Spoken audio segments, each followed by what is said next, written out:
All right, my people, ladies and gentlemen, this is College Road. I is seen in the city of Abia.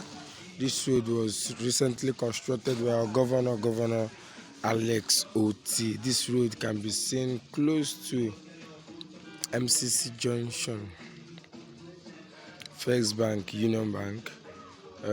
This road is leading to Abia Teaching Hospital.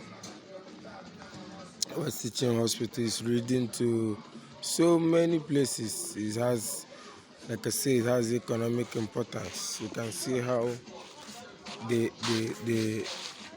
you can see how the bomber was designed. This is so beautiful. This is the road.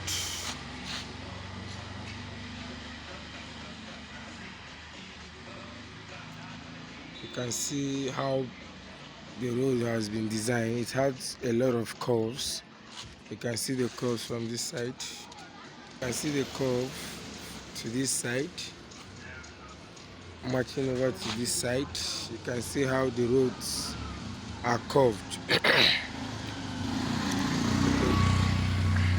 If you look closely, you can see a T-junction at the extreme end there.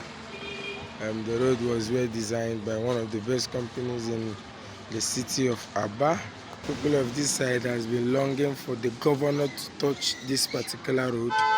As you can see, the governor really done justice to this particular road. You can see how beautiful, how sweet the road is, leading to Abia Teaching Hospital, and it's called College Road. You can actually see the road.